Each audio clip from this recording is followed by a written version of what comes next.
Welcome back to. Oh, the pod agreed.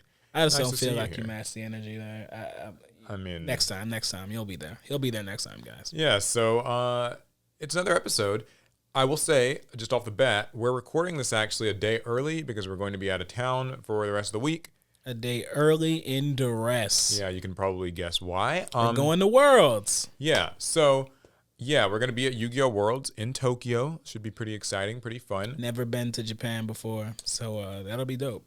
Yeah, but we are pre-recording this, so if some crazy news thing drops on like Wednesday, then you'll know why. Yeah. Hopefully, we're why a we part don't of the talk news. about it.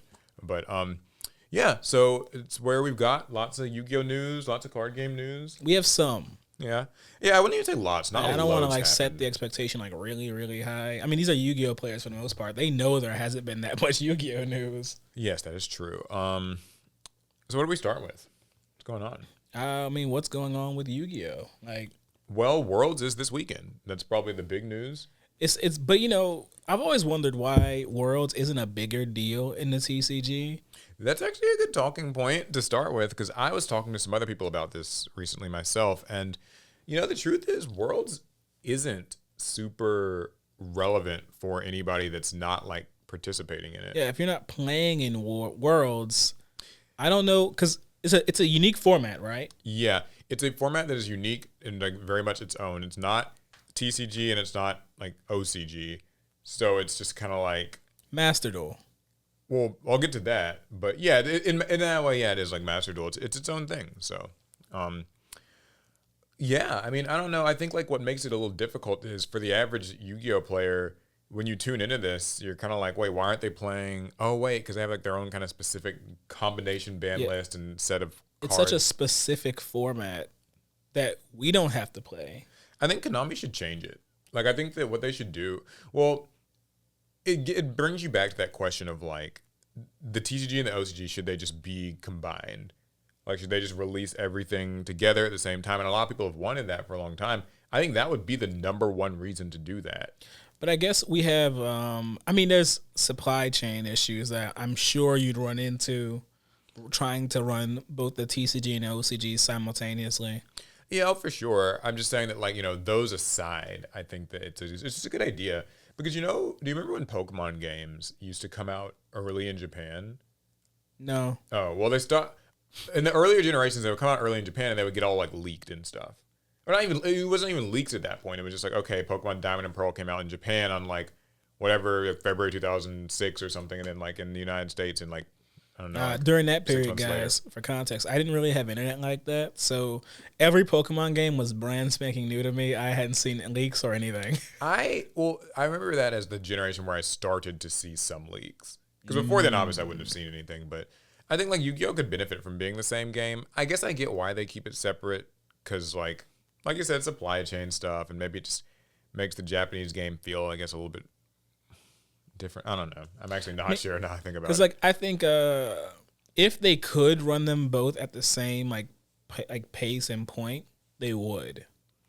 Yeah. But I think the main issue would be bringing the TCG up to speed. Yeah, how do you do that? How do you do that? Or maybe do you stop the OCG? Like, just they don't get products for half a year. Yeah, that would be difficult. I think they'd have to catch us up in like one big pack that's just like the catch-up pack. Because the catch-up pack. Because in the OCG they have That was dumb, Paul. I'm sorry, I don't. They have, what is it called? There's like a pack that they kind of get that gives them all the TCG exclusive like archetypes, like get the all of our Ruffner stuff in, archetypes. like, one? And they get them kind of in one pack. Like that's what they'll be getting for like Gold Pride and Tistina and all that. Like they'll be. So wait, they don't have Gold Pride yet? No, they don't. Yeah, in the TCG, the OCG does not have Gold Pride. That's interesting because those always get imported into our sets. We're almost basically finished Gold Pride, at least until they get their more like I guess their second round of main series support. Yes, so that's kind of something. But just speaking of Worlds in general, third round. they did release the ban list for it, and so that's. I think I did not look too closely at the ban list because it's not like I'm going to be playing in it. It's like we maybe should, because guys, I have a story. Oh yeah.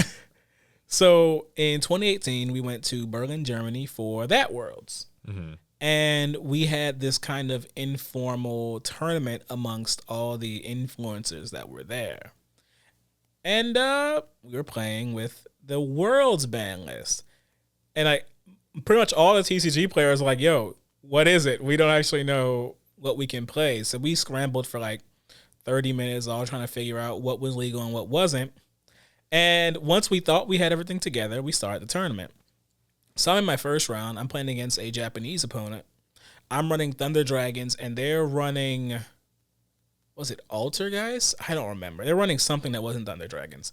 And it's all best of one, and I get to go first. I look at my opening hand. I have full combo. I'm like, oh, okay, cool. This is gonna be Colossus plus like stuff, and he's not gonna be able to win. Well, I'm doing my very simple Thunder Dragon combo, and I make my Beat Cop as just a normal piece of my combo. My opponent kind of looks at the card, scratches his head, and he calls someone over. And they're talking in Japanese. I don't know what they're saying. Then they call one of the staff over, and the staff member's like, yeah, so that card actually isn't legal. I'm like, Beat Cop? No, I'm pretty sure it's been released in the TCG and the OCG. And he's like, oh, yeah, but it hasn't been released in a specific territory in the OCG. So it's not considered legal in the OCG, which means it's not legal for Worlds. Yeah. And I got disqualified mid-combo. Yeah. That's always the kind of tricky thing is it makes this, I feel like it makes the event harder for like the average player to get invested in. Like, I guess you can still root for your like kind of country or region, like the players who qualified from there. Yeah. But just that you can't really like also participate in like play testing this format and it's about how Yu-Gi-Oh players interact with Yu-Gi-Oh. So when a lot of Yu-Gi-Oh players like love watching tournament coverage. They want to look at the results later and everything. Yeah, it's a big deal. What are the lists? However, we're mostly interested in what deck won, what deck was running this. We're invested in the decks and not the people. In Worlds, for the most part, the decks don't matter. Yeah, the people are the only thing you can kind of get invested in. It's a format that you don't have to play or really won't get to play. So the deck lists aren't too relevant. Yeah, the deck lists that come out of this event, like the winning deck list isn't something that you can play at your locals next week. So that and like also just this list is specific to this weekend. Like this one event this weekend. So I do think in that way, Worlds can be a little tricky. Also, they released the schedule of like kind of just like when the quarterfinals, semifinals, all that stuff's going to be happening. Okay. So you know what's funny? The finals are supposed to be airing at like 1 o'clock Pacific time, a.m. on like August 6th or whatever morning. Like it's going to be basically if you're living in the United States, the finals are going to be like past midnight is when they're starting. And that's just it's just a time zone thing. They can't help it, really. I guess it makes sense to me. It's always going to be a bit of a hassle, but like it's just kind of funny to me that's because I mean like that's when you would have to tune in. I think ultimately the problem that you run into is it's a tournament. You can't really run an entire tournament in Japan for the West. Right. There's just no way to do it unless you get your finals, the final two players. And then you schedule their game on a separate day and at the most convenient hours between Japan and America, which would that's still just so much hassle. And it kind of be early morning, I think. Yeah, for us. It'll just deflate the mood because if they specifically have to kind of wait and have their one match, that would be a little. And I think, and then it'll be like late. They might be tired. Yeah, there's just really no way to do it. And speaking of time. So on the official Konami.com, like Yu-Gi-Oh! 25th anniversary website or whatever, there is a countdown timer that they made. You were saying something about that. What's and so it's a countdown timer for some big 25th anniversary related announcement. We do not know what it is, and they don't say. They just say like, when's the timer end? Around the time that I guess Worlds would be beginning or going. Like as of the time of us recording this, it says like 4 days, 3 hours, 51 minutes, and like 30 some seconds. But when you guys are like watching this, it'll be like 2 days or something like that. So guys, you're definitely not going to want to miss Worlds. So don't miss it. It sounds like there's going to be some announcement. Because in 2018, we got to see the world premiere of 2019. 2019. I keep calling it 2018. The pandemic messed me up, y'all. But in 2019, we got to see the world premiere of The 10s, Nibiru, Dark Roar No More, and Shifter, yeah. and Shifter. I mean, we got to see the cards for the very first time. Yeah, so hopefully they'll be releasing something like that. I mean, Something meta-defining. some people have like they think it's going to be card game related. Other people think it might be a new anime. Some people think we need an anime. a new Master Rule. I think it probably isn't likely to be an anime just because like Konami doesn't actually really handle the anime stuff. Maybe it's a reboot of Dungeon Dice Monsters. That's Shueisha. Dungeon Dice Monsters a pipe dream, man. Although I should buy it if they did. No. There's that. What else could it be? I mean, some people think Master Rule. Some people think like, but I feel like if they were gonna do Master Rule, it would have started with like Duelist Nexus. And then what would we change? I don't really want more we don't complication. have the newest thing we have in the game is Illusion Monsters, and there's nothing about illusions that I feel like require any major rule changes. Yeah, so I don't know. Keep your eyes peeled, and I'm not lying when I say we really don't know. I guess we'll know when you guys know. So maybe we'll make a video. But we'll know maybe a little bit before then. That's probably true. Maybe we'll make a video about it. Subscribe to Team APS. Maybe you can see it. Yeah, guys, we'll be covering Worlds and doing a little bit of fashion. Yeah, in some fashion. We're not gonna be running the live stream or anything like that. But you might get a little behind the scenes action. Yeah, mayhap. But yeah, so that's it. Worlds is happening. Tune in if you're interested in watching people play an isolated format that's kind of different than yours. But it's still Yu-Gi-Oh. Still Yu-Gi-Oh related, Paul. What's the Yu-Gi-Oh thing you're looking forward to most in Japan?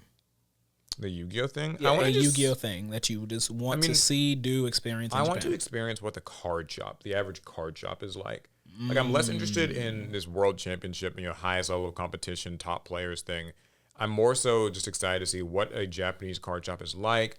Is the kind of I've heard so much about how the experience, the enthusiasm around Yu-Gi-Oh looks different there. Mm-hmm. It's a little bit more like, they say this thing kind of seems like a little more anime leaning, a little more casual, a little more like they are enthusiastic about Yu-Gi-Oh. Man, the way that man caught the judge on me, it can't be that casual. Well, he was one of the top people though.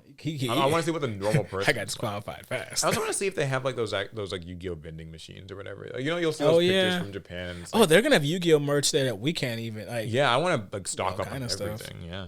I know the Yu-Gi-Oh thing that I want to do the most in Japan is I want Rush Duel cards. You can get them in the West, but you usually have to pay. You pay a pretty hefty price just for commenting cards in the West. But I want to go to Japan and get Rush Duel cards for cost or for whatever the MSRP over there. Yeah. So it'll be cool. Like I said, tune in, have some fun. Okay. So here's something else Yu-Gi-Oh related. It's like Master Duel updates. I gotta give you guys the Master Duel scoop, guys. This is just him and his like crack game. Well, I did make it to Master rank finally on Master. That's not Duel. What I saw yesterday. Right before the season ended, so I got that a few days ago, like last week. Finally made it to Master rank. It was a lot of trial and tribulation. He ain't got like no I proof. Said. I do have proof actually. I got the Master Frame, which you can only have if you like entered that tier. So I can mod mine and get it too. So it was fun. I played Dogmatica Ritual the entire way through. Bit of a nightmare. You're playing a lot of tier. You're playing a lot of branded. You're oftentimes actively helping your opponent. But I will say, having done it, just having grinded through some really atrocious matchups, tier just needs to go ahead and get hit already. But didn't we just get a ban list? Yeah, well, it's Master Duel. That means nothing. And that's true. Master Duel is like, hey, you want a ban list every 2 weeks? We can do it right after Worlds. But yeah, I hope that they do finally get rid of tier, like right after Worlds, please. What do you think's going to win Master Duel Worlds? I mean, it'll have to be some combination of tier and other things. They're going to be doing the 3-person teams. You don't think XO? That's true. It's a team thing. It won't just be. So it'll probably be like one person in every team plays tier. One person probably plays Sprite, Branded Labyrinth, some combo. Yeah. Also, that'll be cool to watch. I'll definitely tune into that. Also, with their new update, though, they Ninjas aren't in yet. Presumably, the thing you told me about weeks ago that you said was coming to the game. That's what Decade said. He must have lied to me. But the maintenance did update the card statistics feature. So there's like the feature where you can see the play percentage of a card or whatever. And so this actually caused a little bit of controversy because here's the top 10 most played cards as of the July 27th update. Tiara, man. Can you guess what number 1 is? Tier Elements have this?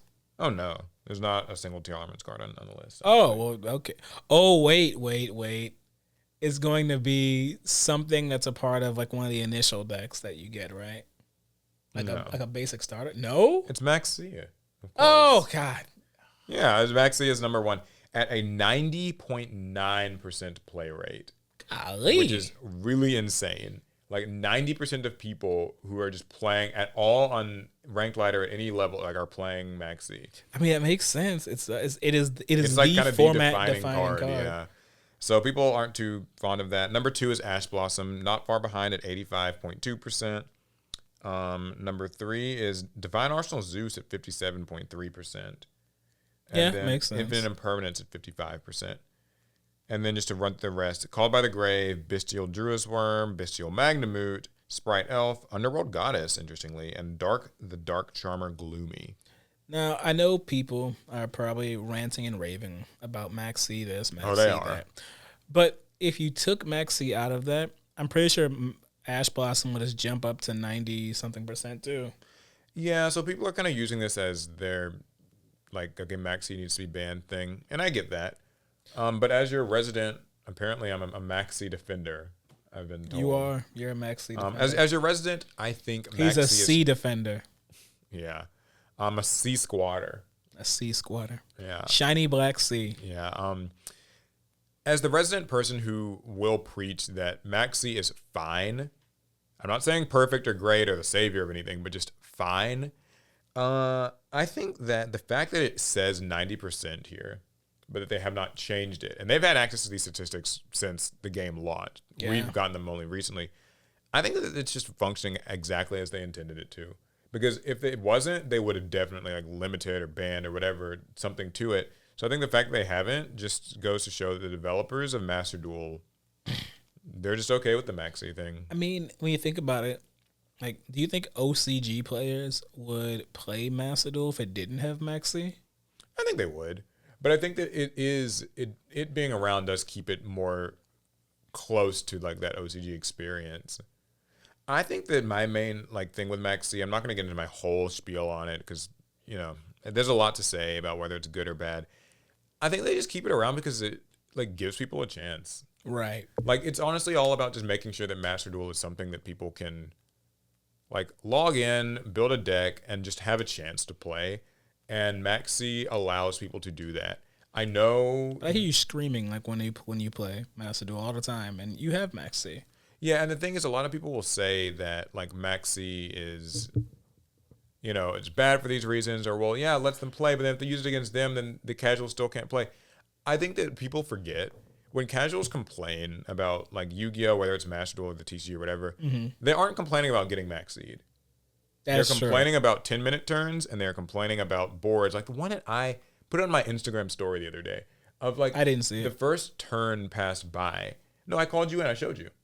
It was that turn where at the end of someone's turn, they had 41 cards in their graveyard, and a Barone, a Thunder Dragon Colossus, a Tier Elements Roll Kalos, and they had gone through like 4 different engines, and like a Sprite Elf on the field. It was like yesterday or something. It was recent. Well, the point I showed. See it, though. Well, either way, there was like a duel I was playing, and it's just like, how does a deck make that much crazy stuff? And that's like the first turn. I hadn't even got my turn yet. Well, why didn't you just drop Maxi? Yeah, and so that's the thing, right? Like, I think when people play Master Duel, they want to have a chance to play, but like these sorts of boards make it more miserable, I think. So yeah, so I think that's why they kind of have just been keeping Maxi around. I know it's not perfect, but like I'm okay with it. So It's okay for me, so it must be fine. yeah, that's pretty much my thing. I don't know. I mean, what do you think? I mean, I don't play a whole lot of Master Duel. But I mean, I'm a Maxi fan. I like Maxi. I hated it because I was one of those people playing combo decks back in the day when it was first introduced. And I remember playing quite a few combo decks into Maxi and always crying. My favorite one was DDDs. Yeah. I remember playing Actually, DDDs. I think it was banned around then. Was it? It might have been banned then. I don't remember when. I'm pretty sure. Maybe not. No, are you sure it was already banned when DDDs came out? Yeah, pretty sure. think 2017, 2016, 17, something like that. Maybe it was. I don't know. I remember playing some combo deck in the Max C, and I remember it would get dropped, and I'd have to quit. Yeah, so, I mean, it can definitely be that sort of polarizing card, but I do think that for Master Duel, it seems like that's just how they want it to be. They want it to exist, and the rest of the cards on the list don't surprise me. These are definitely things I see in every deck I play against now, so not super surprised, but people are a little unhappy, so. Or at least they're using it as evidence that it should be banned. I use it as evidence that it must be functioning as the developers want, because there's no way a card should be at 90% and they don't ban it. It's doing what it's supposed to do. I don't know why you're complaining about it. Yeah, so that's that. That's your Master Duel update. I don't think anything else has really happened, but any other Yu-Gi-Oh things? Yu-Gi-Oh. Any of your deck building stuff? How's your deck building going? I know you were building an Edison thing. Oh, yeah, I'm working on an Edison deck. It's not done. I have to find Royal Oppressions. And even though we've opened up Legacy of Darkness, which is weird, but yeah, when we've opened up Legacy of Darkness, I can't find a single oppression. But as to answer your question, I'm playing gadgets. I like gadgets. So it's going to be a control deck. That's the goal. Mm-hmm. Yeah, I have not built an Edison deck myself, so maybe I'll build one eventually. Don't know what it'll be. Maybe Gladiator Beast or something. Lightsworns could be fun. I have Modern Glads right now. I can just give you the whole deck. Yeah, I mean Modern Glads look so different from Edison. Oh no, Glads. you still run the usual people, or some of them. Okay, not really. I don't even know that they really run too many of the original Glads. There's so many fusion monsters you can make now. So, yeah, there's that. You can make a 3-negate board. Trying to think of anything else that's been happening in the Yu-Gi-Oh space. I don't know. Like Yu-Gi-Oh TCG stuff. If we hadn't done last week's pod, then we could talk about more. But we did. And what were you thinking?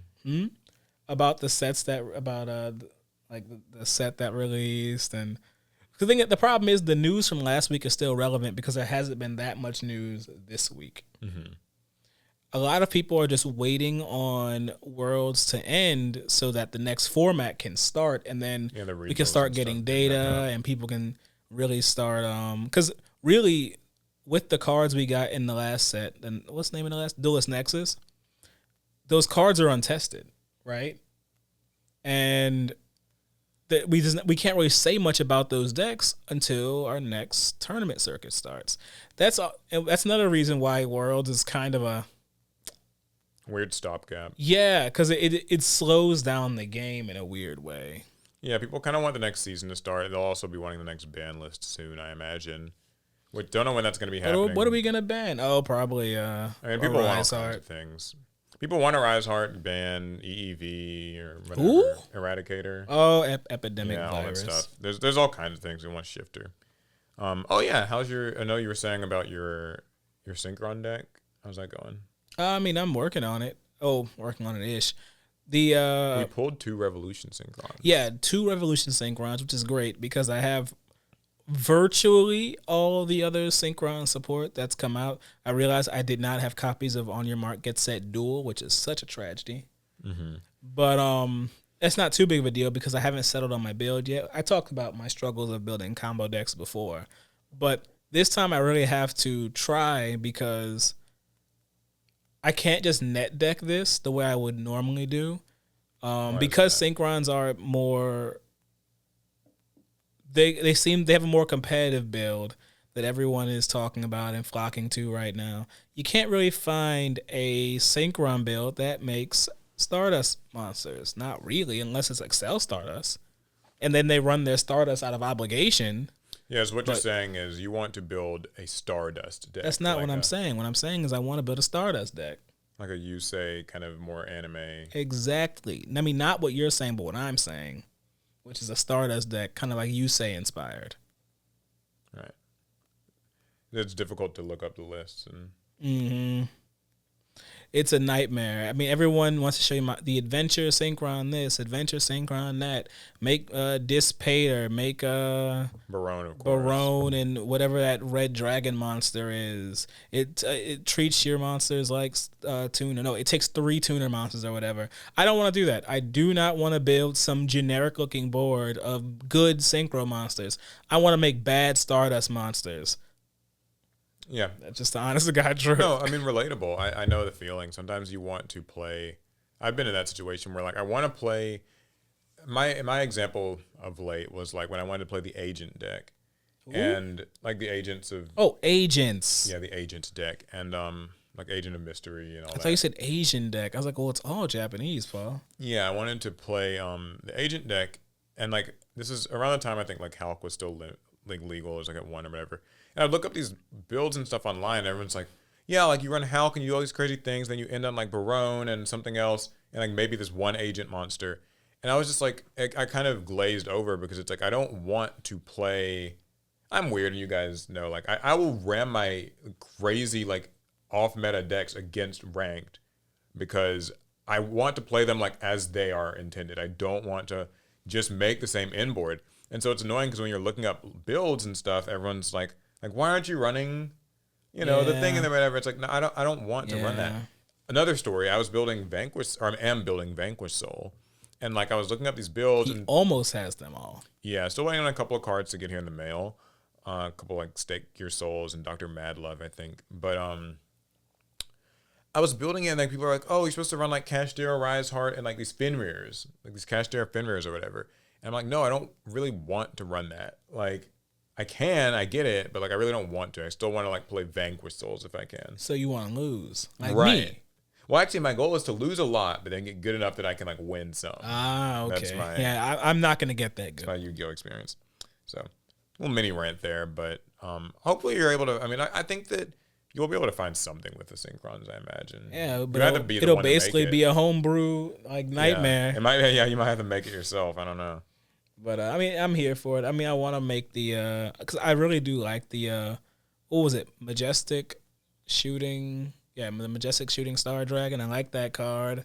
I like the new Quasar, Blazar, Flazar Dragon. Yeah, that's from thing. Duelist Nexus. That guy's cool. I know. I like the Stardust Dragon guy, and I'd like to make a board of like 3 of them every like time I get to go first, and don't get Ash Blossom to hit. Well, no, I should be able to handle an Ash Blossom as long as I don't get Droll. Droll is the real problem with that deck because you need to search a lot. Well, I got a little Pokemon news on Pokemon TCG. So, they revealed all of the 2023 McDonald's promos. Right. Just real quick, kind of want to go over them. There's Curlia. Ooh. Curlia. I don't know how you. The Gardevoir form. That's yeah. So that's kind of cool. It's just psychic type. A lot of people like it. Cyclizar. I like that one. Tendamaus. Or Tendamus? The mouse Population Bomb. That's the a special move. Blissey, Cloth. Don't like Blissey. Sandaconda. I like Sandaconda. Flittle. What? Yeah, that little psychic type Pokemon. I haven't. Got a picture of it? I'm not on a site, so let me say its name one more time. Flittle. Little. Flutter Little, I think it would be. Yeah, I don't remember that one. No. Here, hold up. Actually, I can pull up a picture. Is that from Scarlet and Violet? I think so. I think it's new. Little. Frick. Hold up. Sorry, like I'm not too knowledgeable on psychic type Pokemon, guys. I've been more of like a fighting ghost kind of guy. I don't know what that is. I haven't seen it, but yeah, I was like, oh, you got me there. I don't know what that is. Kilowattrel. Oh, I like what I like about that is it's just a bird. Yeah. It's in that same vein because like Pokemon has this thing of making monsters, right? But then sometimes their monsters just look like regular animals, and that's virtually all the birds. Yeah, Palmy, Pikachu, of course. I like Palmy. Satitan or Satitan. Isn't that Cloth's evolved form? It evolves from Citadel. Never mind. Quaxley, Fuecoco, and Sprigatito. I like Sprigatito. That's a cool one. So, yeah, you can get all these Pokemon cards in your McDonald's Happy Meal, and I'm still upset that Yu-Gi-Oh! Doesn't have that. I'm still mad that Quaxley's evolved forms don't just get bigger hair, ultimately becoming a pompadour. That would have been pretty cool. And I'm talking like a Shaman King Ryu pompadour. Like, I want it to reach out forward, like further than my hand. Goes over there. That would have been a cool Pokemon. And it would have been a dark type. So you're going to pick up any of these McDonald's Happy Meals? No, I won't. Well, I am. I'm gonna get my Pokemon. Why am I driving you? Well, you know what? The Charizard card frenzy has begun once again. The Charizard card frenzy? Yeah, that's my next story. Oh, wow. What a transition. Obsidian Flames is releasing, and it's got, this terrestrialized Charizard. It's like a dark type. And so apparently there's 4 different Charizards in this set. Are they terrestrialized differently? I don't know, but there's a standard version, a full art version, a secret illustration rare version, and a gold rare version. And so the secret illustration one is currently selling on eBay for about $250 per card. How can they be selling it if no one has it yet? Pre-orders. Pre-sales. How can you pre-order something that isn't out yet? Well, that's how pre-orders work. But how do you pre-order a specific card? You're getting into vendor Especially territory. a chase card. You're getting into vendor territory. You tell me. And who gets to decide this price? Yeah, well. I have issues with... This is actually why I don't like chase cards. Actually, I want to rant. So, I actually have hated this trend in TCGs that we're all moving towards. And it got kind of inflamed with the whole One Ring situation with Wizards of the Coast and Magic the Gathering. But I hate these manufactured scarcity cards where they just make these low print cards where they can put one in every couple cases and say, oh, try and pull the super shiny alternate art signed stamped hot so-and-so card, and they'll do it in every single card game. And the whole goal is just to get people to fork over tons of cash to buy as much sealed product as they can. And they rip open packs until they can find whatever their hit is. Then they dump the rest of the stuff online. And it's everywhere. It is absolutely everywhere. Every card game isn't really every card game doesn't need to be some type of collectible card game in the same vein as Pokemon. It's okay if your game is something people like to play. Play rather than collect. Yeah. Everybody wants to be the best of both worlds right now. Pokemon is hugely collectible. It is not that highly played. So there's a trade-off to how Pokemon is positioned in the TCG space. Digimon loves all of its alt arts, and every set now they're making more and more high rarity chase cards to try and pull. Do you want people to play this game or not? Because you're filling up my booster sets with these filler cards so that you can seed in your little your silver so-and-so card. No. Don't make my experience worse so that you can just sell more sealed product. So many games are getting into that. They love doing it. And it's anti your player base. Yeah, that's interesting. So if I'm understanding what you're saying, basically the idea that maybe they need to not just that chase cards being put in otherwise not packs of not great cards can be more frustrating than actually beneficial. And they're putting them in just about it's every card game right now in pretty much every single set. Because Digimon did that for one set. Then it didn't do it for a couple of sets. And they did it again. But now they've done it every single set for the last 3. Yu-Gi-Oh! They're doing the whole quarter century thing in the next 4 sets. Well, if I can argue one thing, though, I will say this. With the quarter century cards, they are just quarter century versions of existing cards.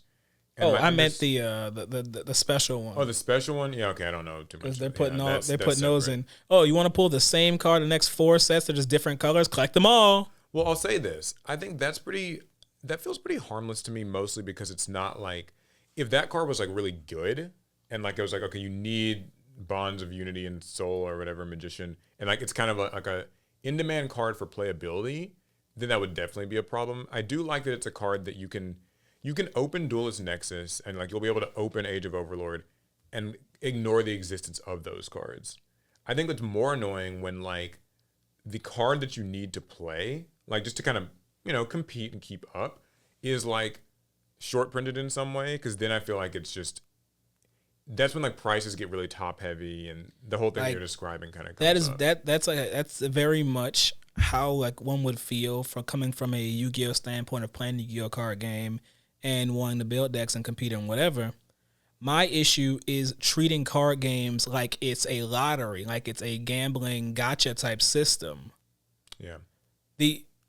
like card games were not like the luck part of pulling cards in card games was never intended to be some huge lottery scheme that we seem to be trending towards. Yeah, I do think that there's like I really think the spirit of card gaming is at stake here. When every set is an opportunity to just rip open products so you can like pull the $1,000 card. Yeah, I've got some thoughts on that too. I mean, I think that I will say that card games there was always kind of a like, there are cards that are rare and there are cards that aren't. Because that's built into the business model. Yes. You are not supposed to be able to get everything you want within one pack. You got to just keep buying them. And like, there are going to be cards that are rare or less rare. I think the difference today is probably that every card game kind of wants to cash in a little more on that desirability. People saw what's happened with Pokemon and like, Yu-Gi-Oh! And Magic to slightly lesser degrees of like, there are these highly collectible things and their value goes up. So I think new games sort of come along, your Digimon, your One Piece, your whatever other game, Vanguards or whatever, and they kind of want to replicate that sense of like, there's a chase, you got to hurry and get it. So I think there's always going to be like some of that, and that's probably healthy just for like giving you a special moment when you pull a card. But, and I'll get into this here in a second, but I think that needs to stay. Like, I think that there should be kind of a card that feels extra special to pull. And like, right. It's a memory for you where when you pull this, like, oh, I remember I pulled my first Ghost Rare. Or I remember when like I pulled, and it doesn't happen because not everybody at the card shop gets a Ghost Rare. Some shops see like one Ghost Rare at a sneak peek, and for that person, like that's now like a kind of a core Yu-Gi-Oh memory. So that's good. I take more issue, I would say, with the culture of opening cases and stuff like that online, because I feel like such an old head saying this, but like I remember back when buying even like a box was seen as quite a special, uncommon thing. Like someone buying a box just didn't happen.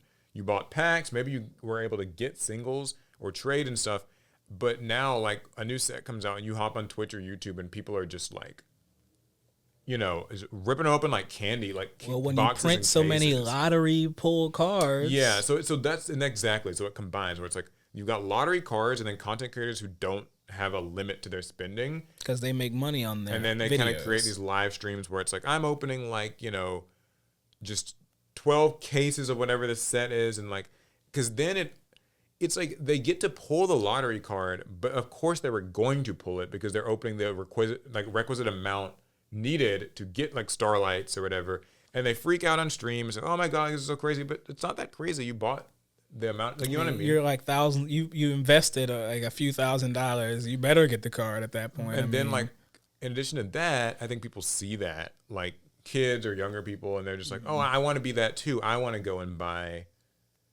boxes and cases, and maybe they can't necessarily afford it because, like you said, your favorite content creator is probably like making their money back in ads and sponsorships, and maybe their card shop gave them all that stuff, but that's not really like going to be the case for the average player. So like.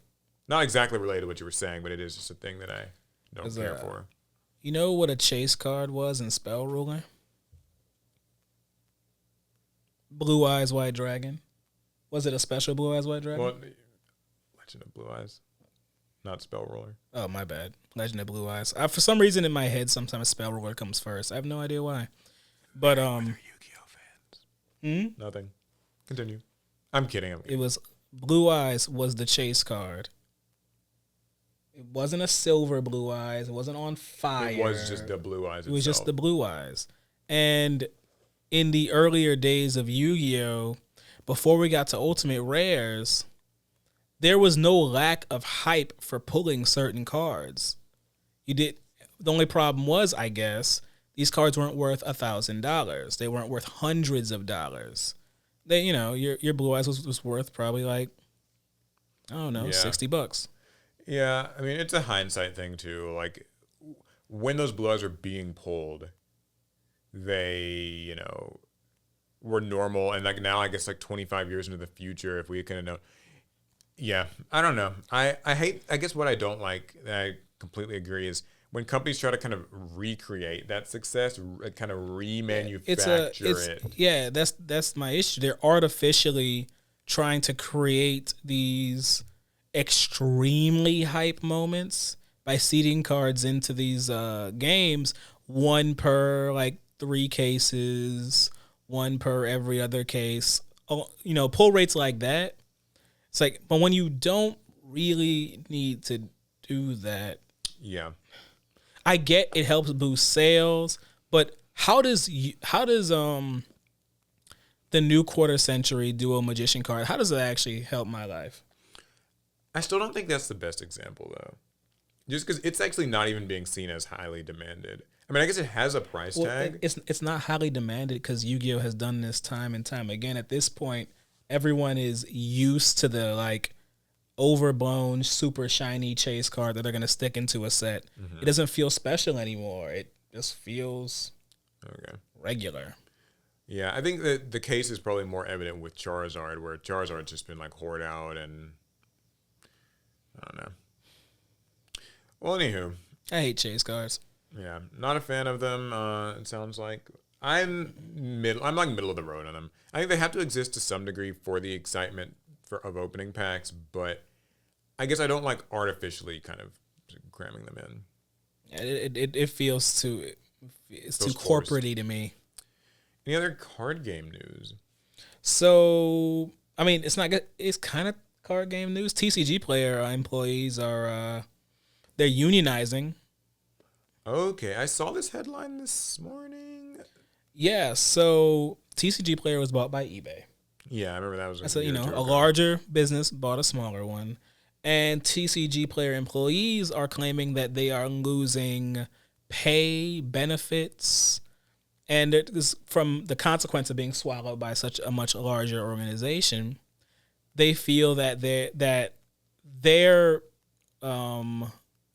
pay, their benefits haven't actually increased with all the resources they're supposed to have access to. And we're now in this kind of like striking culture right now. So they're going to be going on strike? I didn't, in the article that I read, they didn't say that they were necessarily going on strike, but they are marching. And I don't know if that means they're striking or not, but okay. I see, what is this? The CWA TCG union. Are you familiar with that? I have not heard of it. This is my first time hearing about that. Yeah, I see a picture of their banner. I'm trying to find a description of what they are. Let's see. Here we go. They're being represented. The TCG union is being represented by the Communications Workers of America, Local 1123. So they will be eBay's first union. Oh, if that happens? Yeah, I guess if it's considered, I guess eBay would have to sign a contract with them for them to really be the union, but yeah. They have a statement. Okay. So eBay sent CNY Central this statement. CNY Central is the place where I got the article. It says TCGplayer's priority is and always has been to build a workplace culture that gives team members a voice and opportunity to actively shape their future and the future of the business. We are firmly aware of and committed to meeting any and all obligations we may have under the National Labor Relations Act. Well, that's just the federal regulations. We will continue to follow the procedures of the National Labor Relations Board. At the onset of this process, TCGplayer asked Region 3 of the NLRB, that's the National Labor Relations Board, to resolve the issue of whether our operations leads were supervisors and thus ineligible for representation by the CWA. So I guess this is kind of in the nitty-gritty of their issue, but I guess their operations leads, I guess they're wondering if the people in operations, the operation leads, are considered supervisors, because if they're considered supervisors, they're ineligible for representation by this group that is interesting. That is heading it, because like any good company, right? They don't want their workers to unionize. They don't want to have to deal with all that. So it says, due to the CWA's position and Region 3's action, we now find ourselves with this core issue unresolved. We are equally frustrated by the delay in the process. However, we intend to abide by the legal process put forth by the NLRB. So they are in no way bending to this newly formed union. In fact, they're trying to see if they're even will be a union. They're trying to see if they can break it apart from the start. That's interesting. What do you think? Do you think they? Yeah, well, I'm pro-union. Yeah, me too. I hate the big guy. I'm always for the little guy. But man, let them people unionize. Like, no, I agree. So these corporations, they're so used to taking advantage of the law, of regulations, of us. Anytime people start trying to take agency in their lives, especially their work lives, corporations always want to buck back. Yeah, it kind of feels like there's almost just this season of striking right now. Like it's I've seen described in this article as a hot labor summer because there have been a lot of different. I'm sorry, that was funny. You can thank The Verge for that. Hot labor summer. But yeah, there's amid strikes, threats of strikes, workers organizing for better working conditions. So I'm not going to pretend to be an expert in like every single benefit or detriment of unions because I'm not like fully familiar with, like each issue is going to be different. Each union's different. I know there are people who have like, what they consider to be valid reasons for maybe thinking unions aren't good and all that stuff. I'll just say though that I tend to stand with the workers, I think, in these cases. Because, like, good working conditions is just something that everybody deserves. And, like, that can be both in terms of pay, the working conditions themselves, the benefits, vacation time, like, work-life stuff. I don't know, like, what it's like for these people exactly. I see this quote. Somebody says, "My colleagues and I haven't had a cost of living raise in 3 years. We're losing sick time and facing constant changes at work that impact our ability to be successful," said Brianna Thomas, a member of the TCG union CWA. And so that's, I guess, like a little bit of an insight into maybe some of the problems that they're having. Mm-hmm. I've never really cared for the whole thing where, like, what you were saying earlier, where it's like, are they considered managers or are they considered supervisors? Because they're supervisors, they can't get this, and if they're managers, they could. And it's just like, it always, to me, that's always kind of read as just like semantics for the sake of just like, oh, well, like technically you're a this, not a that, so you if can't you define get this it one way, like, then this. If you define it the other way, then that. So I know some friends like who work at TCGplayer or have worked at it, so I'm hoping that this can, at least for their benefit, I hope that this sort of thing can get resolved quickly in their favor and they can Speaking unionize. Of striking in unions, did you hear about that story about Stephen Amell? I did not. For context, guys, Stephen Amell is an actor, most notably known for playing Green Arrow in the show Arrow. So I think it was yesterday I saw this, or maybe it was early today. The days are bleeding together. It'll have been a couple days by the time you guys hear it, but yeah. He had an entire he had an entire like statement that he made, but there's one part of this statement that has been taken out of context and is being pushed all over the internet, mostly on Twitter or X. Get that right. They're zing it. What you'll see on the internet is usually a picture of Stephen Amell with the quote saying, "I do not support striking. I don't. I think that it's a reductive negotiating tactic, and I find the entire thing incredibly frustrating." Okay. So, you can put two and two together and realize he's talking about the actors' strike, and he's criticizing the act of striking. Mm-hmm. So many people are looking at that as him taking a stance against the unions and the striking that they're doing. When in fact, he actually says, even right before that, "I support my union, I do, and I stand with them." And then he says, "But I do not support striking." What Stephen Amell was getting at was he actually doesn't think striking is the best tactic for unions to get what they want. He believes that, and many people like him think this way, that by digging your heels in and just saying no and like kind of doing a tantrum, that actually stifles negotiation. And in some cases, it has proven to be true, but we can't say, we don't know that for every case. Yeah. I'm a little mixed on that. I mean, I think that strikes tend to be the result of people having not been heard for long enough that they feel that they're without any other option. So I agree that if there's a problem with that you have at work, like an issue you have at work, I think that to immediately just kind of be like, well, I'm mad about this, so I'm not doing it, and just like storming off or whatever, turning your head. That's not really great. But I think that in the case, so it's like if people just had a strike immediately for one small like grievance, yeah, that's not really good.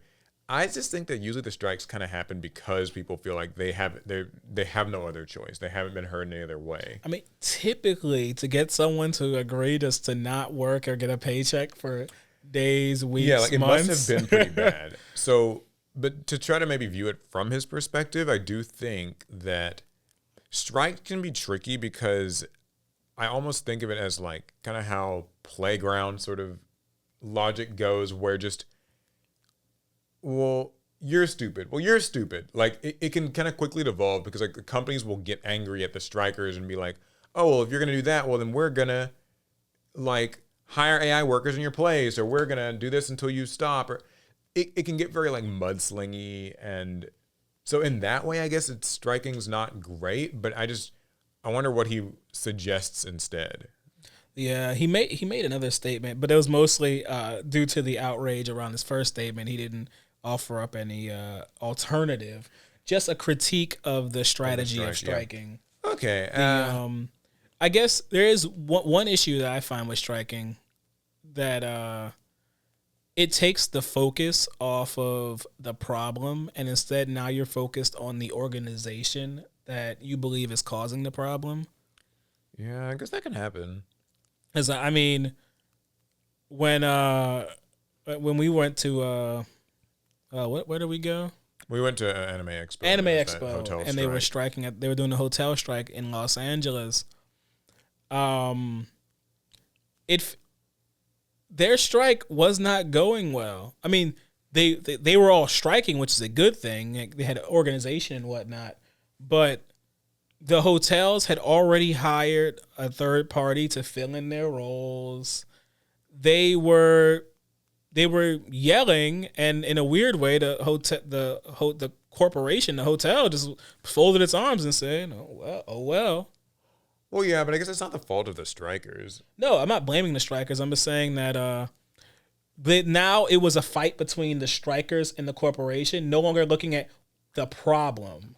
Yeah, that's true. I get what you're saying. I mean, I always hope that that it sucks to hear that strikes have to happen. I know that some people kind of get like a little bit of like fervor and excitement at the idea that they're happening, which I think in that way it can sort of distract from the problem, because some people kind of like just the idea of like rebellion and anarchy no matter what it's about. I said a strike is all fun and games until you're doing it and you're out of money. So I don't know. I guess like in the case of the hotel strike, I suppose the argument would be that, well, even though they were able to hire these temporary workers, maybe they don't do as good of a job as the people that they permanently have. And also, the strike was making a lot of noise and stuff, so that might make it inconvenient for your customers, and maybe you'll lose some business. I was offered the opportunity to join a union once. Oh, how was that? It was very strange because I won't go into too many details to dox myself, but I started working this job, and I think I was only a couple months in when some of the other workers started showing up with these little union stickers. Mm-hmm. And you could tell there was some like friction about it. The like upper management, none of them had stickers. Obviously, it was the low. I was at the lower rung, and I hung out with the lower rung employees, and they were the ones with the stickers. And when they would ask someone to join, they would always say, "Hey, look, we don't want to force you because wearing these stickers will not get you a lot of friends around here." Yeah. And when they came up to me, they said the same thing. And they were out. They gave me some paperwork and outlining their like positions and their tenants and all that. And I didn't really. But the thing was, I didn't really understand. I was only 2 months in. I didn't understand any of it. Yeah. But what I knew I didn't want was to like be in trouble so soon at the job. Yeah, and that sort of does suck. I imagine is that joining a union can kind of, you won't be the most popular worker among maybe mid and upper level management. They kind of might not care too much for it. Because like I had the goal of like moving up and all that, and so I didn't want to ruffle any feathers. I remember I was supposed to go to a meeting just to like see, and the meeting never I mean, it never happened, huh? No, actually, at some point, everyone's stickers disappeared. I don't know what happened. How they break that up. But I don't think the union made it. And okay, this is my last little bit on it. I remember reading a story, and this is years ago. I'm sorry if I'm just spreading like misinformation or something. So grain of salt, just something I read. Don't know if it's still true. That I know, like Walmart, they would close locations that tried to unionize. Like, I don't know. Again, like I'm not saying this is like fact right now. Who knows? But I remember reading some stories about people where like when they would try to unionize, Walmart would just close the location and then reopen it. Wow. Like they would close the location, fire everyone there, like immediately if this union talks were, happening, and then like reopen the location and through some legal loopholes, business things that allowed them to like kind of stamp out the strike and get rid of people who are trying, or not the strike, like the union, and get rid of people who are trying to start it. This is a nuclear option. It's just years ago. Again, like I really want to stress, I don't know if that's like always the case, but this is just something that I heard about. And I know that there was some like similar story about like there like just something like a fire had happened at one of them, and so people were trying to get damages for this fire through like a union, and so the Walmart just closed the whole place down. You can Google this, maybe you'll find it more. I feel like they should still be able to get damages if they got injured or something. I mean, I know a lot of these big corporations just do not care for these unions. They don't care a lot about that stuff, and so I mean, I know that it's either Amazon or Apple. They had like a story about how like on the work phones, you're not allowed to use those, or there are words like you can't like message, like you can't like use the words like union or like labor practice. There are no Amazon unions, right? I don't know. I'm not aware. It's so interesting that at one point this country, like if you remember reading history books about when the rise of unions and how it's a big cultural moment for America, but we've completely regressed on that. I mean, listen, good luck to everyone involved. Right. That's all I can say. I hope that these people get what they want. I hope they get better conditions. TCGplayer in particular, because that's actually very relevant to us. I hope that the workers get what they want. I hope that the company can find some amicable compromise, and I'm rooting for you. Well, my next story is about a job that you can get, and I doubt you'll need a union for it. Okay. Mattel, that's the toy company, is hiring a chief Uno player to test its new game for $17,000. Huh? Yeah. So. What do you mean $17,000 per month? I don't know that part yet. I don't know that. That's just the headline. That's the headline. Right. Okay, but here's so. You'll be called a chief Uno player. The job will require 4 hours of attendance per day, 4 days a week for 4 consecutive weeks. The role will pay $4,444.44 for each of the 4 weeks. I have no idea how they settled on that specific number. Okay. Meaning that the winner will receive $17,777.76 by the end of their tenure as chief Uno player. So you're testing like a new Uno product or products? It looks like it. It says the chief Uno player will be tasked with challenging worthy competitors to a game of Uno Quattro and teaching the new rules to fans. So I guess the new Uno is called Uno Quattro. 4s. That's where the 4s come from. Oh, so is it like also part of a meme? Like sort of a joke? Like just that you get paid $4,400? Yeah, that's okay. So they're hiring people to play their new Uno game and teach it to others. Where do I sign up? Well, actually, I think it's literally in this article. There's a link to it. It's like on their website or something? It says the payday is equivalent to $277 per hour for each of your 16-hour work week. It's only for 4 weeks, but that's a pretty good wage, right? Well, you guys better sign up. Y'all listening if you want to play Uno all day. Well, let's see. It says requirements for the role include a love for Uno. I can claim to have that. As well as an outgoing personality to speak with and challenge anyone walking by. Anyone? It sounds like Battle City. Just challenge people. Uno Battle City. Just walk by and get challenged. Applicants must also be able to work in New York City beginning on Saturday, September 13th. I can move temporarily, Yeah, if it's for 4 17 weeks. grand. It's like a month in New York. Yeah, I mean, the cost of living. they don't eat up a chunk, but you'll still have something left over, Like, okay. if you have a relative in New York, that could help you out some. If they have the space to keep you. But it says Uno Quattro is a cross between the classic Uno card game and Connect 4. Sounds like a pretty simple game.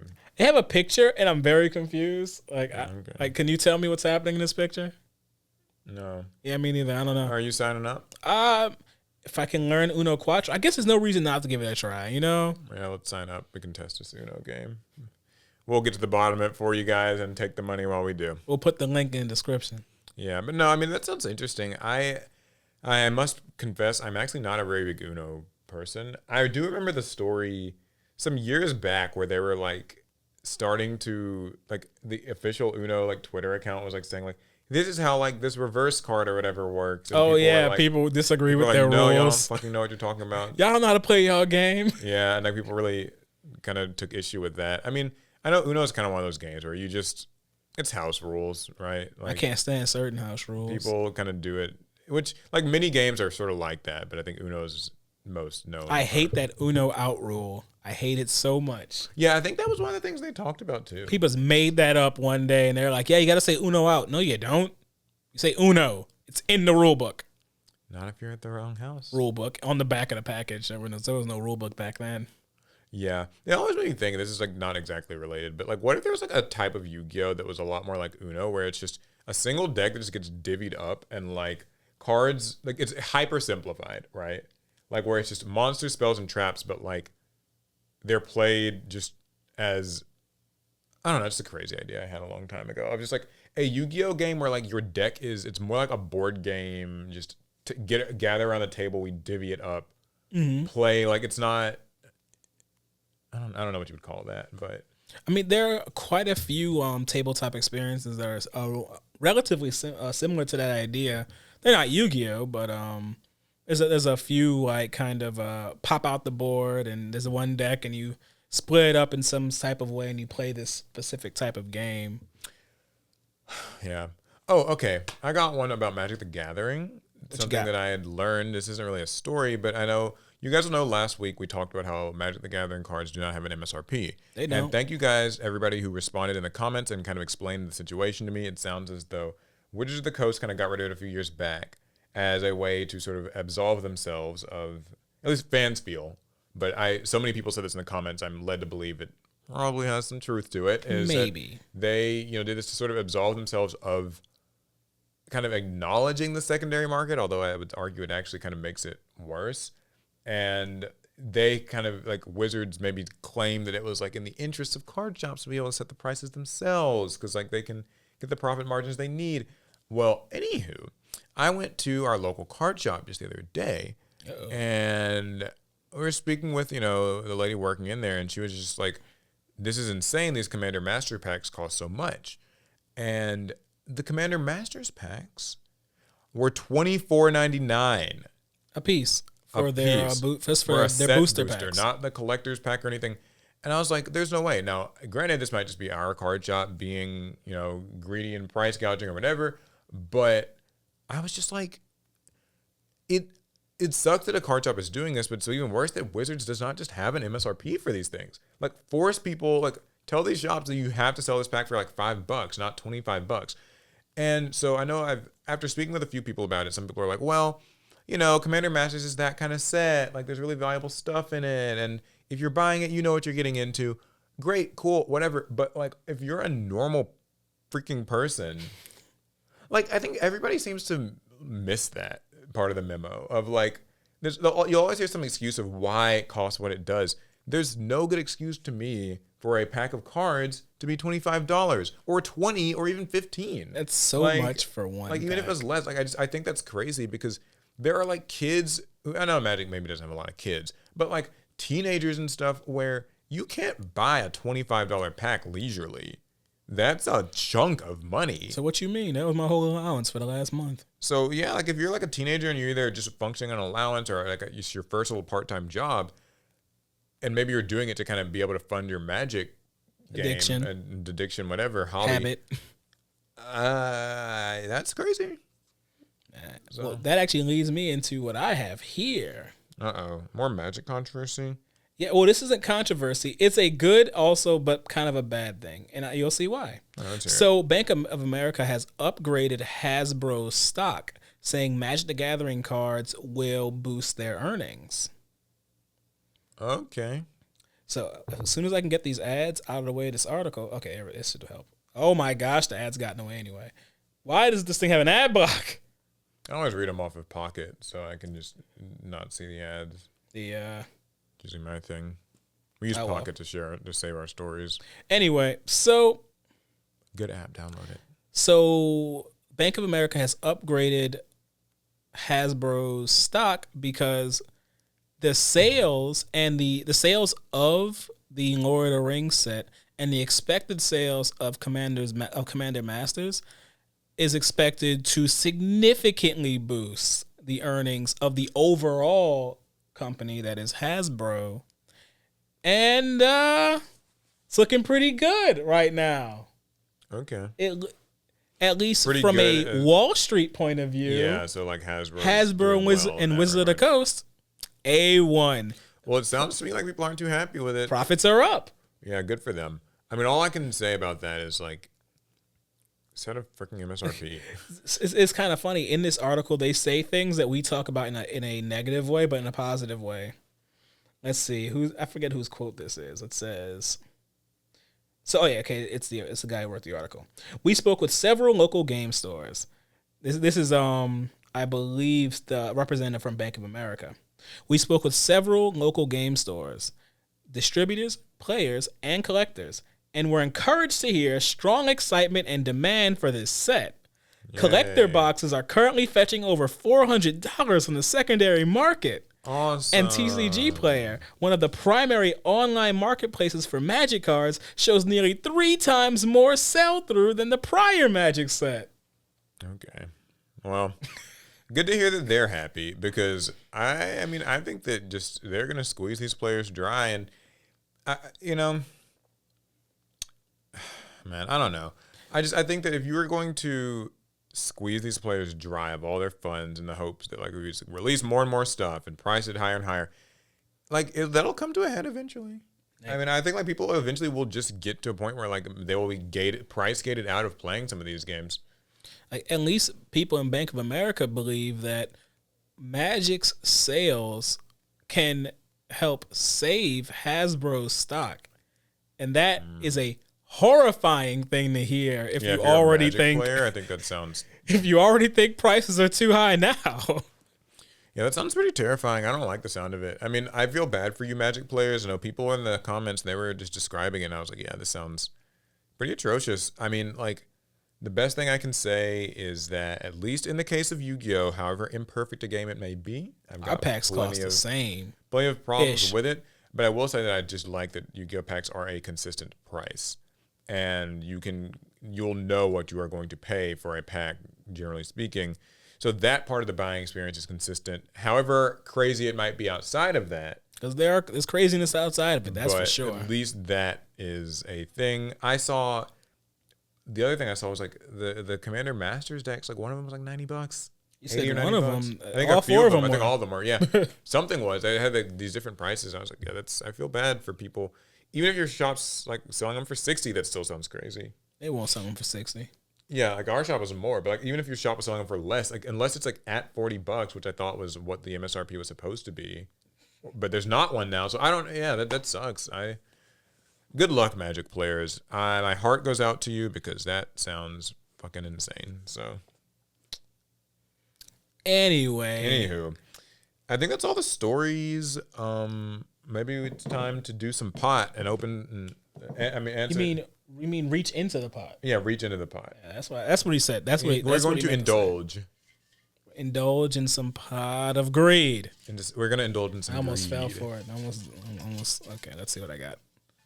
I'm gonna grab 2 cards at once this time. Yep. if they'll come out. There we go. Okay, well, so draw mine as well. A few different cards in here, it feels like. Okay, all right. I like my questions. Okay. All right, go ahead. You first. So would you like to see a live action Yu-Gi-Oh? Yes. My gut instinct was going to be to say no, but you know what? I'll take it. Yes. I'll take Yu-Gi-Oh in any form. Live action, cool. Movie, TV show, I don't care. What's so interesting is that, like, I think it's funny what people seem to want more than a live action Yu-Gi-Oh like movie or show is just to be able to actually do it themselves. Like, people more so want an AR Yu-Gi-Oh experience. Oh, or an we AR want VO. to be the live action Yu-Gi-Oh. I would say that given the choice, people want to be part of that. Not like, because I mean, you know, there's like the live action One Piece show that's like coming on Netflix, and it's like another one of those examples of like anime into live action, cool, neat. But like, I think if Yu-Gi-Oh did it, it could be fun, and I'd watch it, and I'll support it. I'll support pretty much any cool little new Yu-Gi-Oh venture. I just think that I would be more excited as a player if I could like play my cards and they could get summoned in front of me, even if it's like some sort of small hologram on the mat, just something that kind of absorbs me more into the experience. So, well, what are you thinking? Sorry, I was imagining the outrage for the like hypothetical casting of a live action like Netflix Yu-Gi-Oh. Oh goodness, that would be a thing. Because there would be people who would demand Yugi and or Atem to be black because he's from Egypt. True. I wonder if they would. And then there'd be people who would hate the idea. Yeah, there'd be people who would be furious. Oh my god, yeah, it would be a controversy on both sides. I need it to happen just so I can see it. It'd also be like the crowd of people who's like, well, Egyptian's not black because Yugi was Japanese. Japanese, not black, and he's this and that. So I know there's a lot of differing like opinions on how that would need to be portrayed. So it's like I don't even have a dog, and if I don't actually care one way or another with how it would be portrayed, I just want to see the internet would explode. I just want to see the anarchy. Yeah, that would be. I think that also some interesting characters to cast would be like maybe Pegasus, since he's actually supposed to be American. Oh yeah, huh? Like Pegasus and like Bandit Keith, I guess too. But like he probably wouldn't be in the live action movie. But like Pegasus is supposed to be like a man from America, I believe. So whereas the other characters would be like Asian, he at least would be like an outlier. So that is true. So I don't know. There would be some fun casting controversies. Oh Lord. I would like to partake in the. Maybe I don't think I'd partake in the discussions, but I think that I would love to read them. I think it'll be funny. Okay. Before we go on this question, I've got this new like little thing I've been enjoying lately, and what's that? I know it's gonna sound like really fucking sadistic, but like I'm starting to enjoy how quickly like Yu-Gi-Oh arguments break out online these days. Like I tweeted about like Maxi or something, right? Mm-hmm. As I do. And it was just apologist. Yeah, I'm a Maxi apologist. And it was just intriguing, I guess, to see how quickly like the fights break out. Like, and it's weird because I guess people will just start like, and it's with anything on the internet, I know, but like people will just start like, they get so nasty so fast. Like with each other, with me, like I was like, yeah, I think Maxi's fine. And people, they get so snarky like right out the gate. Or they'll like call me stupid and dumb and like you don't know, like this L take. Or people will start like arguing with each other and like paragraphs and paragraphs. And I'm just like, it's so interesting, I guess, that people like will just go to war. Yeah. On the internet and these comments over like over like tweets or just the idea that someone has a differing opinion on like a Yu-Gi-Oh card. Zeet. Yeah, sorry, You were on X, not Twitter. Yeah, blazing your glory. That's their new. Blaze your glory is their new motto slogan thing. That really sounds like something Elon Musk wrote. It is probably something he wrote. But yeah, sorry, that was just like a little quick tangent. I guess for me with Yu-Gi-Oh arguments, I'm never like that invested in the things. Like I'm just sort of like, oh, you know, Maxi, it's fine. If they ban it, that's fine. If they don't, it's fine. Like I don't mind. I'm gonna play Yu-Gi-Oh either way. And like I guess I read what people think, and like there's just like, this guy is crazy, and it's like, oh my god. Like anyway, okay, my card. Should Yu-Gi-Oh do pop culture collabs? Oh man. So they've done a few. Like They have? they've done like the Adidas collab. Oh, like that. Well, I mean, there could be others too, but they've done a collab with Adidas.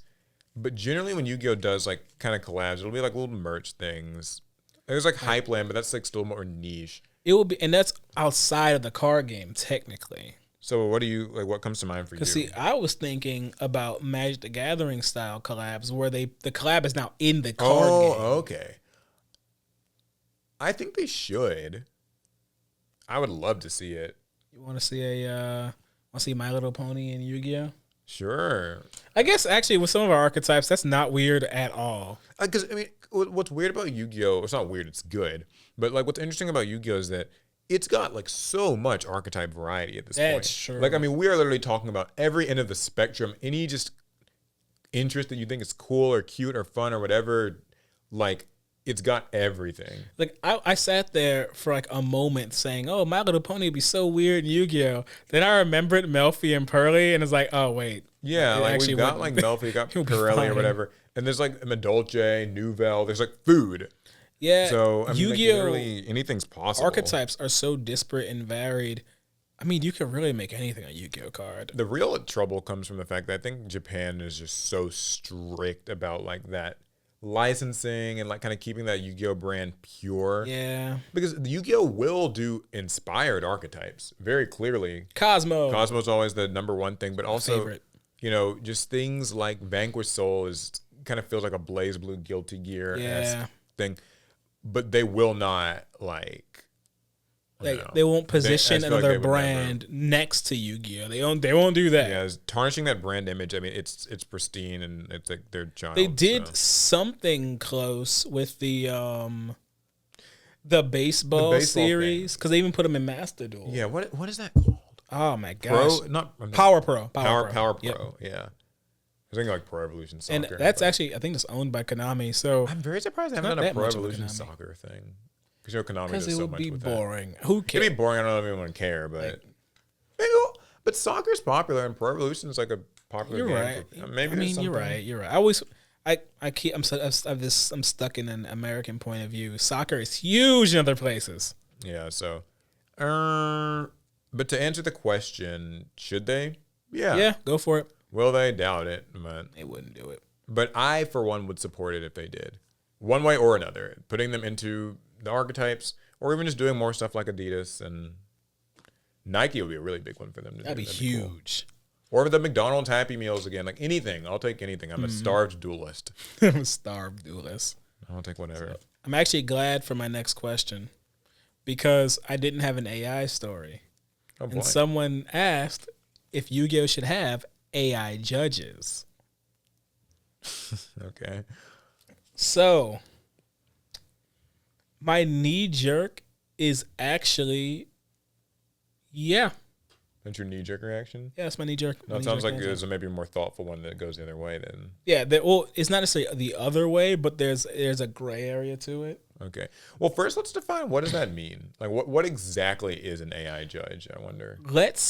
The way I'm looking at it is if you could ask ChatGPT a question on like ruling. Here's the situation. Yeah. How's this? Oh, okay, yeah.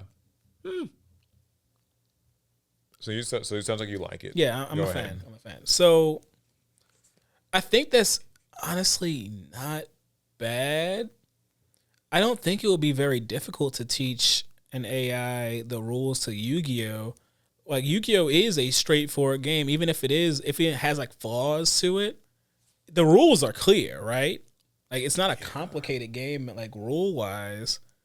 And as long as you're asking about specific card interaction rulings, I imagine AI would do fine. I mean, like my thing is it should, like something that's kind of nice about Master Duel and why people like that or EDO Pro or something in the past is like the simulator kind of will not like mess up rulings. It will just simply allow, like they'll just can't misrule because it's doing it. And so I always thought, well, it would be nice if basically you could kind of just tell the phone, like it doesn't even really have to be like AI per se. It could just be like, here is the interaction. You kind of input the interaction. I know there's a lot of extra factors, so that's not always easier said than done. But you should just kind of be able to do that, and then through its own Konami's own little database, it should be able to kind of spit out like a ruling. I know like that's a simplification because Yu-Gi-Oh things can get dicey, and like also there's kind of that whole like how it can't really rule like slow play or I think there's certain rulings. Stuff, that was where my kind nuance of fringe cases came in. But yeah, those are different, but I think for a lot of rulings though, but it's interactions. Yeah, that'd be great. Now, how do you interface with it? So that it could be text based, but then I think you would actually probably need an actual human judge to input the query to the AI. At which point now that's just now it's another step. You should have just had the judge kind of to begin with. I mean, I think if you could speak it into like the phone, like I have such and such in the field, and he activated that. Wouldn't trust a Yu-Gi-Oh player to do it. But yeah, then I think that how you say it would be so. Yeah, that might not. That'd be so important. My biggest worry would be if we had some type of like a way for players to kind of speak to phones and do it. One player says their problem one way and gets a ruling. The other one says the problem another way and they get a different ruling. And now it's, well, whose ruling is correct? And they could even believe they said the same thing, but they didn't. Yeah, because there's only one situation, but like there's kind of two sides to it. And because oftentimes in like judge rulings, the only person who's actually prepared with all the right Yu-Gi-Oh nomenclature and all the knowledge is the judge. That is the person who can contextualize what the problem is. Yeah. I think this is also a great time for me to mention my usual little spiel on this, which is that I think that Konami needs to have more of a rulings database that's official that players can go to and look stuff up. I think that when rulings are given, they need to be set as precedents. Like, okay, hey, this happened at, some event 4 years ago. And so like we said it like it's, this that's is how it will always be going forward. So unless there's like a concerted effort effort to change it, that's how it's going to be. And I think that the fact that it does not exist is a bit of a sin. Because travesty. It's crazy that I have to like go to like some weird Facebook group and like ask and then wait for some person. Like it, yeah. So I know that's like my own little personal tangent on it. Maybe if there was like an AI or a database or something, it could help part way to getting there. I don't know. But concerning this question, I mean, there's still plenty of rulings that an AI would probably struggle with. The more human factors that come up during tournaments, like you said, slow play, but there's all sorts of little infractions and things that can happen. Game state stuff, it can't really. You very well can't ask the AI if your opponent's marking their sleeves, or like the irreparable game state things. I know that comes up a fair bit, or whatever. So, I mean, I would like to see it, and maybe in some cool Kaiba inspired future, the AI could do it for us. Where we move in a Kaiba future where all technology progresses for the sake of duel monsters. But yeah, I do think. Okay, one more quick thing that I think could be a really cool feature in Neuron, which I guess that would be the app where the AI judge thing would theoretically be, is like if Neuron had a search function where I could like just say my search like aloud, like because I can't remember the name of a card, I'm just like that elemental hero monster that searches dark things when summoned, or you know what I mean? Like just I can kind of say it and it'll be like, oh, okay, I get what you mean, and like show you the result. Because there's not like the result of a game riding on its decision. It's just if I don't remember what this card is called, I can kind of quickly. Not that it's hard to find those things as it is, but it could be a neat feature. I've never been a huge. I've seen a lot of people interested in like feature like. This is more of a technological thing, less of a Yu-Gi-Oh thing. I've seen a lot of interest, and people love using these like voice operated devices and systems and whatnot. I've never been a fan of it. Really, I don't really want to talk to my phone. I'll type. I don't have a problem with that. What wants to hear you? I don't want to. Want to hear what you got to say? I think my aunt has a remote that you can talk to find like channels and whatnot. I don't want to do that either. I'll just use the remote like normal. I don't know. I get that it's supposed to be more convenient, but it just feels weird to me. I don't want to do it. It does feel a little silly, like just talking. What's the hero card? Just talking to your smartphone. Like, but I also don't have one of those like assistant things like "Hey Alexa" or "Hey so and so." I don't. You're setting off people's.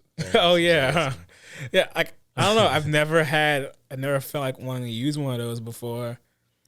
Maybe because like that movie Smart House, and that just kind of made it all weird. I think my only issue with those sort of search things is when they fail, it's like more annoying than then like it's like convenient, I guess, when it works. At the moment it like doesn't read you or like does or just doesn't operate, then like you're twice as mad because it's now just it's more like, wasted hey, time. And so you're yelling at it now. all right, here's the last card that we've drawn today, and this is probably going to be one that I think we'll have a lot of fun with in the comments. Add a rule to Yu-Gi-Oh. Any rule? Well, we get to add. Put it back in there. Oh yeah, sorry, It's I'm in not now. supposed Yeah, to. it's in there now. Add a rule to Yu-Gi-Oh is the prompt. So Right, I'm assuming that this person's kind of in like what like serious rule I guess would you maybe add? If you want to go from like a balance perspective, there's all kinds of stuff, or do you want to go from maybe like more of like a this would be like fun and new and interesting? I mean, new and interesting. I mean, really, you can do either one. I'll do okay. My balance rule would probably be either like a not a big fan of the whole like like X amount of summons per turn, just because there are certain decks where like they'll just be disproportionately affected. But maybe just kind of a universal hard ones per turn. But I don't know if it's like a new rule or like a kind of a universal nothing misses timing. Like just something that kind of clears that up might be good. I don't know. I know. So I have a master rule that I would like. Okay. Pendulums are not limited to summoning into the extra monster zone. No, so you want to go back in the extra deck. Yeah. That will be the master rule I suggest. And then just like an additional rule just to the game. Maybe this is also be a master rule. Go for it. Let's hear it. Don't be shy. All the monsters in your deck have to be the same attribute. Oh, like some sort of a tribal or like attribute. That could be really same neat. attribute or same type. It has to be one of them. I think that could actually be really fun and go a long way in kind of like, limiting deck building while still making it like kind of creative in its own way. It kills so many decks. Good. I think one thing that's interesting about Yu-Gi-Oh is no matter what rule like gets added, I will play this game. So like if they were to do that, like I know there are some people who are like, oh, this ruins my favorite deck and I'm quitting. I would just I'd figure something out and play. I think most people, their love for Yu-Gi-Oh actually endures most rules. They'll figure out a way to play anyway. I think that's most Yu-Gi-Oh players, honestly. Yeah, I know like there are people who I guess they're quite angry about things, but like they also do still buy. Me included. Do I have a line in the sand, like personally? Like what could Yu-Gi-Oh do that would be like, okay, I'm done? Like, I mean, I hate lottery cards, but I don't think they could do much more with that to make me want to quit. I'd say the worst that Yu-Gi-Oh could do, in my opinion, that would like, if they add some master rule that just says like you get unlimited special summons or something, and like nothing else changes, I'll be like, all right, nonsense. I'm out of this. I can't like just make Yu-Gi-Oh even crazier somehow. But what's weird is, because of the way I play Yu-Gi-Oh now, which is barely and only through very like limited formats, almost no matter what rule or anything, no matter what Yu-Gi-Oh could possibly, whatever Konami could introduce into Yu-Gi-Oh, at best I like it and engage with it, or at worst I just ignore it and keep playing the way I do now. Well, let me see. If I was to add a fun little rule, I'm still gonna answer, I guess. Like maybe. I don't know. It's hard for me to think of one. Think of a rule that would help your favorite deck. Extra decks are 10 now. Now my Dogmatica can just take more cards from Limiting the extra deck. Actually, you know what's weird? I don't hate that. Some people want that. Yeah, I don't hate that actually. Yeah, I mean, I've always thought it'd be maybe just better to make the extra deck be like limited to like your idea with the types, and even your extra deck is like that. You know, I think would be cool. It counts for pendulums too. So like a pendulum deck would have to run like almost nothing in their extra deck. Yeah. Once they hit 10, even with face-up pendulum monsters. It's an interesting thing. I guess I've never been like super enamored with the whole idea of like think of a new rule per se, but I will say just a quick shout out to the deck master format. We have done some duels with, or like a duel with it on the channel. We were trying to do another. We're planning on a second one. We left for our trip, but we will be doing one when we. You say that in past tense, but we haven't left yet. Well, when they watch this, we will have. Oh, that is true. But yeah, the Deckmaster format, there are rules to it on Konami's website. They're kind of vague. They're not that well done. but you can play it with a friend and have fun. And I think that if they were to flesh that out some, that could be a potentially cool alternative format. If one wants Well, you heard us, Konami, make it happen. I think they'd have to maybe make dedicated Deckmaster cards, though. I don't think it could actually be they'd have to existing make stuff. I guess they could even make like pre-constructed Deckmaster is the whole decks, and you know, I'll take a they could 50-50 come split, please, Konami. They can come out in like waves or series every few like months or so. Card Shop can charge you $90 for them. Yeah, and you can even make it like maybe it's a multiplayer format. You know, yeah, 4 people around a table. That could be fun. Yeah, I'll take my 50-50 split. All right. That's it for this week's episode of the Pot of Greed. Pod. Enjoy. I'm starting to say pot now. The Pot of Greed. The Pod of Greed. Yeah, we're the pod, y'all. Yeah, we're the pod. Drawing cards. Or whatever they changed that card's name to. We're the Greed Jars. Yeah, we're the Greed Jars. Hopefully you guys enjoyed. Let us know any other fun topics, things. We will catch you guys maybe through some of the coverage of Worlds. We'll be talking about whatever this announcement is. I think the next week when we get back should be a fun and interesting and exciting one. I'll probably be dead. I'm not gonna lie, y'all. I might not look like I'm in it. Also, if next week's episode comes out on Friday instead of Thursday, you'll know why. It's because we just got in from our trip and are probably severely jet lagged and just overwhelmed. But just know we were consistent until that point. It'll only be one day late, if that. All right, sweet. We'll see you guys in the next one. Pass turn.